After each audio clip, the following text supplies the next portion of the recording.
갑자기 일자리를 잃었는데 통장은 텅 비었고 당장 내일 먹을 밥이 걱정된다면 지금 바로 이 영상에 집중해주세요.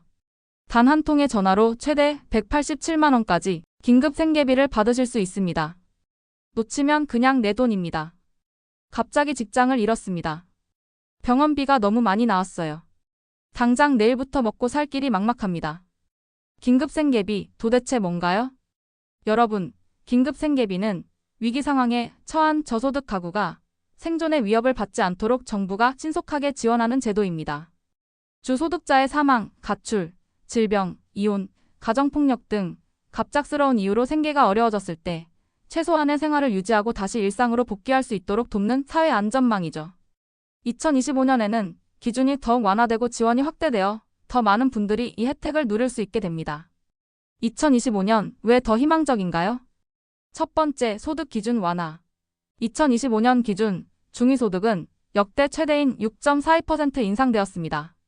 특히 긴급복지 지원 기준은 기준 중위소득의 75% 이하, 금융재산은 150% 이하입니다.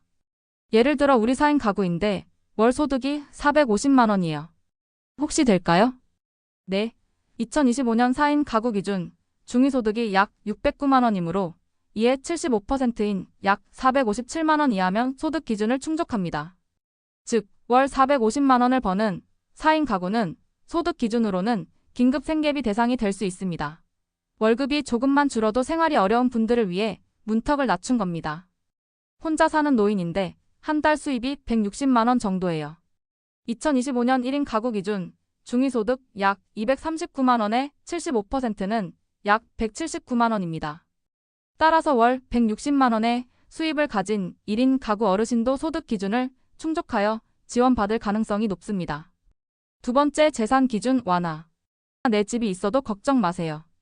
핵심 주택, 토지 등 일반 재산 기준이 크게 완화됩니다. 거주 지역별로 차등 적용됩니다.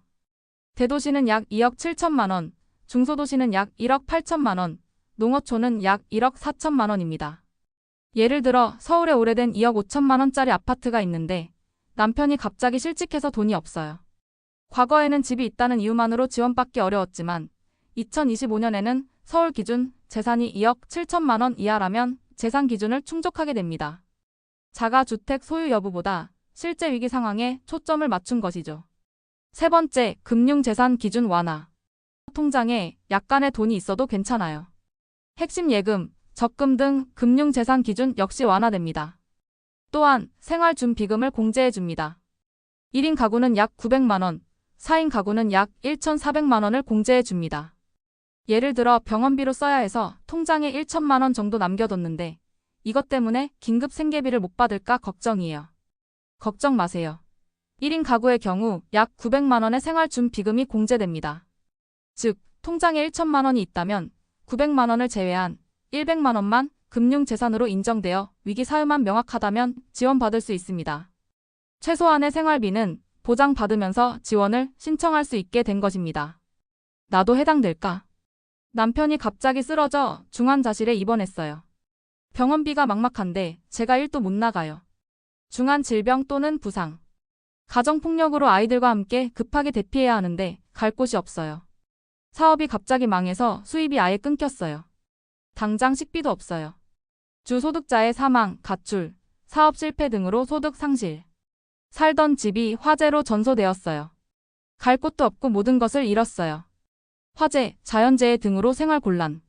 이외에도 이혼, 실직, 교정시설 출소, 기초수급 신청 후 보장 결정 전까지의 공백 등 다양한 위기 사유가 인정됩니다.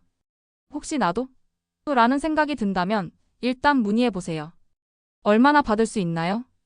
긴급복지 생계지원금은 가구 원수에 따라 월 최대 금액이 정해져 있습니다. 1인 가구는 최대 76만 5,444원, 4인 가구는 최대 195만 1,287원을 받을 수 있습니다. 이 금액은 소득인 정액이 0원일 때 받을 수 있는 최대 금액이며 여러분의 소득인 정액이 기준 이하일 경우 그 차액만큼 지급됩니다. 긴급생계비 이렇게 신청하세요. 가장 쉬운 방법은 거주지 관할 주민센터 방문입니다. 가까운 행정복지센터에 방문하셔서 긴급복지지원 신청하러 왔습니다 라고 말씀하시면 담당 공무원과 상담을 통해 위기 상황을 설명하고 필요한 서류 안내를 받을 수 있습니다. 시간적 여유가 없거나 방문이 어려운 분들은 복지로 홈페이지에 접속하여 온라인으로 신청할 수 있습니다. 공인인증서, 공동인증서는 필수입니다. 먼저 상담 및 신청 후 담당 공무원이 현장 확인 및 조사를 진행합니다. 이후 심의를 거쳐 지원 여부가 결정되면 긴급지원금이 지급되고 사후 관리까지 이루어집니다. 필요 서류를 미리 준비하면 빠르게 진행할 수 있어요. 정확한 서류는 상담 후 결정되지만 다음 서류를 미리 준비하시면 좋습니다. 필수 서류로는 긴급복지지원 요청서, 신분증, 그리고 지원금 수령 통장 사본이 있습니다. 위기 사유 증빙 서류는 주 소득자, 사망 시 사망진단서, 질병 시 진단서나 진료비 영수증, 가정폭력 시 경찰 신고 확인서 등 해당 위기 상황을 증명할 수 있는 서류가 필요합니다. 또한 소득 및 재산 증빙 서류로 근로소득, 원천 징수 영수증, 건물 등기부 등본, 은행 잔고 증명서 등을 준비하시면 됩니다. 이것만은 꼭 기억하세요. 몇 가지 주의할 점이 있습니다. 긴급 지원은 한시적인 지원입니다. 위기 상황 극복을 위한 단기적인 도움이라는 점을 기억해 주세요. 또한 이미 생계급여 등 유사한 지원을 받고 있다면 긴급 생계 지원은 중복으로 받을 수 없습니다. 가장 중요한 것은 정확한 정보 제공입니다. 거짓이나 부정한 방법으로 지원금을 받으면 환수 및 처벌 대상이 될 수 있으니 솔직하고 정확한 정보를 제공하는 것이 중요합니다. 여러분, 위기는 누구에게나 찾아올 수 있습니다. 하지만 중요한 것은 그 위기 속에서 혼자 좌절하는 것이 아니라 도움의 손길을 내밀고 다시 일어설 용기를 내는 것입니다. 2025년 긴급 생계비는 여러분이 다시 일어설 수 있도록 돕는 든든한 버팀목이 되어줄 것입니다. 오늘 영상이 여러분께 작은 희망이 되었기를 바랍니다. 혹시 지금 당장 어렵지 않더라도 주변에 힘든 이웃이 있다면 이 영상을 공유하여 정보를 나누어 주세요.